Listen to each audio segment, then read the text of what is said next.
Inasema do not despise young or small beginnings.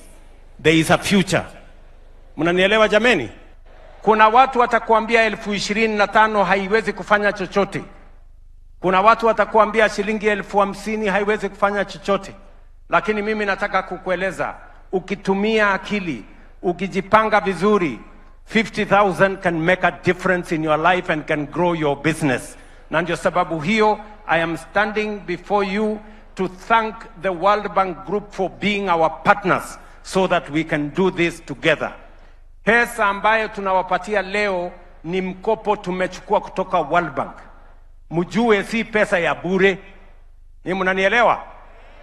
Serikali ya Kenya itakuja kulipa baadaye, lakini nyinyi hamuwezi kulipa. Nyinyi sasa hiyo pesa ni pesa yenu.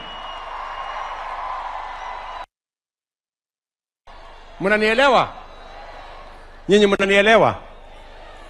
Wacha nirudie, nimesema hii ni pesa, ni mkopo tumechukua kutoka World Bank.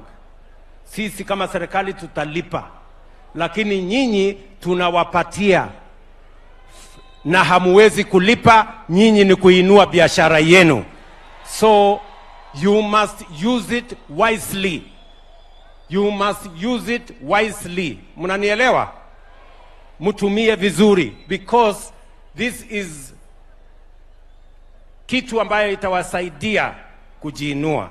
So pale tulianza na Hustler Fund. Leo mimi nataka niwaeleze. Leo unapata shilingi, na mtu asikuweke pressure. Pesa ya Hustler Fund, mtu asikuweke pressure. Hakuna mtu atakulazimisha. Utalipa pole pole, hakuna problem.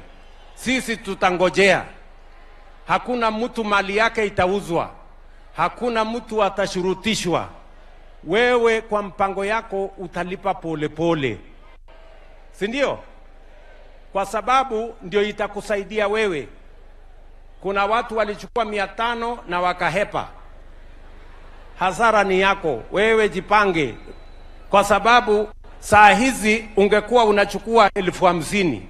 Lakini kwa sababu ulihepa na 500, sasa unahangaika na 500. Tumieni akili bwana.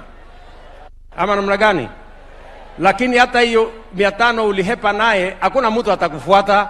Wewe relax tu, utajipanga. Baadaye ukijipanga vizuri, ukuje uchukue 1,000.